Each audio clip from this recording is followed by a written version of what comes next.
Merci, Monsieur le ministre. La parole est à Monsieur Thierry Michels.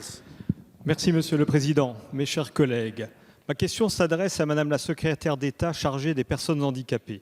Madame la ministre, il y a plus de 3 semaines, les élèves ont commencé à reprendre le chemin de l'école, étape fondamentale après 2 mois de confinement. À cet égard, je remercie le gouvernement d'avoir pris en compte les besoins de plus de 360 000 enfants en situation de handicap, scolarisés par l'Éducation nationale et désignés à juste titre comme public prioritaire. Le confinement les a lourdement impactés, malgré l'engagement exceptionnel de l'ensemble des acteurs que je tiens ici à saluer. En effet, partout sur le territoire, des initiatives innovantes ont fleuri pour pallier la fermeture des écoles et combiner les efforts des associations et enseignants dans l'intérêt de l'enfant. À ce titre, Madame la Ministre, avez-vous pu repérer, grâce à la plateforme solidaire handicap lancée avec le CNCPH, des bonnes pratiques et des actions positives qu'il serait bon de voir perdurer dans le temps? Pouvez-vous nous faire part des adaptations réussies pour dépasser les difficultés causées par le confinement? Par ailleurs, je suis attaché, comme tout le monde ici, à l'école inclusive.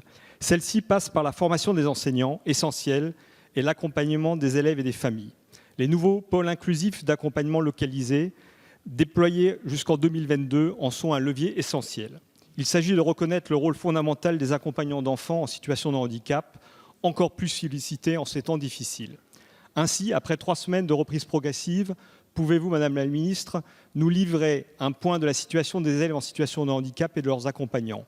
Quels enseignants avez-vous identifiés pour préparer au mieux la reprise plus large des cours et en septembre, une rentrée scolaire respectueuse de la promesse d'un accompagnement personnalisé de chaque enfant en situation de handicap? Je vous remercie. Merci, chers collègues. La parole est à Madame Sophie Cluzel, secrétaire d'État chargée des personnes handicapées. Merci, Monsieur le Président, Mesdames et Messieurs les députés, Monsieur le député Thierry Michels. Merci pour votre question qui me permet à mon tour de saluer l'engagement des enseignants et des professionnels du médico-social auprès des familles et de leurs enfants. Je visitais vendredi dernier l'Auréa, l'ensemble scolaire de Toulouse-Lautrec, et ai pu vraiment mesurer l'engagement de cette équipe mixte, éducation nationale, médico-sociale, qui a su justement accompagner et dans le soin et dans les apprentissages les enfants en situation de handicap. Le confinement a été une épreuve pour les familles, monoparentales surtout. Elles ont dû à la fois s'adapter à la continuité pédagogique, être rééducateurs parfois elles-mêmes, gérer l'amplification des troubles, et je voudrais saluer aussi les aidants familiaux qui ont été une vraie force pendant ce confinement. Nous avons pris plusieurs mesures pour les accompagner.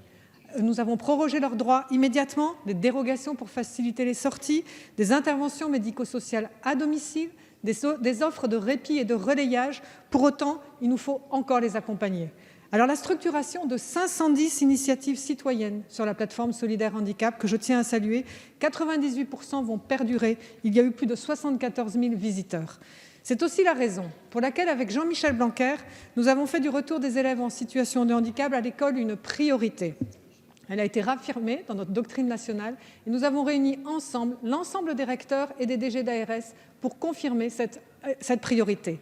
Le rôle déterminant des accompagnants d'élèves en situation de handicap pour l'appropriation des gestes barrières a été également précisé. Le fonctionnement en pôle inclusif d'accompagnement localisé est ici d'une grande utilité pour justement répartir les moyens et les ressources.